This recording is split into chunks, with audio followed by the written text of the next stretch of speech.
Welcome to the Myth, Legend and Lore podcast. Today we have a mini episode that I think you will rather enjoy, and there is something else that's going on in the background. If you can spot it, fantastic. It's my dog snoring, and it was just far too lovely and special to cut out. She was obviously enjoying the story.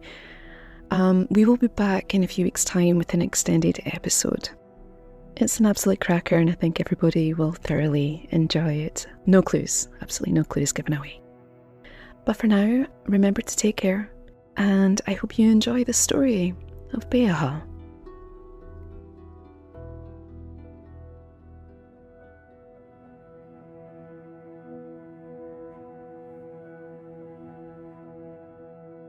The Well of Bones.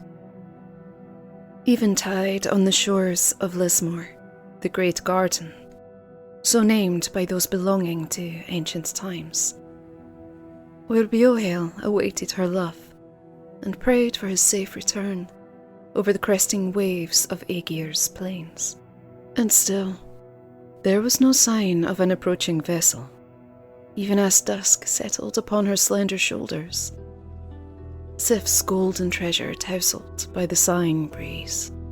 Beothail's sorrow remained shrouded in silence, as light footsteps carried her to Castle Coffin, where the unyielding hours stretched beyond relief under the yoke of her father's son. A battle-born man, a merciless foe, spear thrower, shield biter. Beneath the castle's dungeons, galleys groaned as they rocked on the inlet's wake, awaiting their call to arms, their men thirsty for action. Eyes slid over the horizon, ears pricked at the shingle beneath her feet.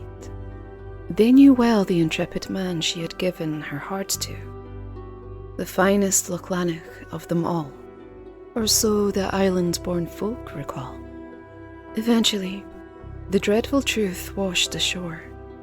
Her love now dead, she was told, from wounds suffered while reaving the farthest shores. Beothail believed her heart could not bear the pain, and so, in pity, grief ushered her from the living. And how her loss was mourned. Those island folk, in their Gaelic tongue, proclaimed her footsteps were as the music of songs. So ready was she to temper the winds to the lambs shorn by her brother's fierceness. Now they wept beneath the smur of a slate-grey sky, hands wrung as they lamented the death of fair Beothail. The agony did not cease with her final breath, for even as she was interned beneath the soil and rock of the great garden, she could not rest, as in her death sleep her longing could still be heard. And on those nights when the wind was high and the seas swelled, Beothail's lilting voice rang out within the castle walls, her plea heard by all. "Oh, brother, hear me, hear me." Her final request was to be borne upon the northern tide to her kinfolk, for burial in Lochlann, beside the body of her love. Beothail's father, the king of Lochlann, prepared a vessel without protest, and set sail for Lismore to fetch his daughter. With reverence she was exhumed, her corpse washed in St. Moluag's sacred well.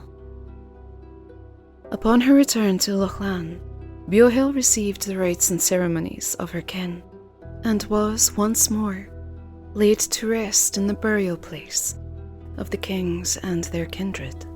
And yet, the earthly frame of Beothail was restless still, for in the Well of Bones, as it came to be known, there remained a remnant of what once had been.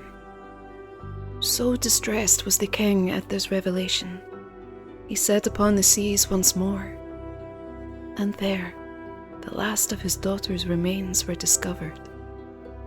And when in her homeland once more, Beothail found the peace she had so desired at last.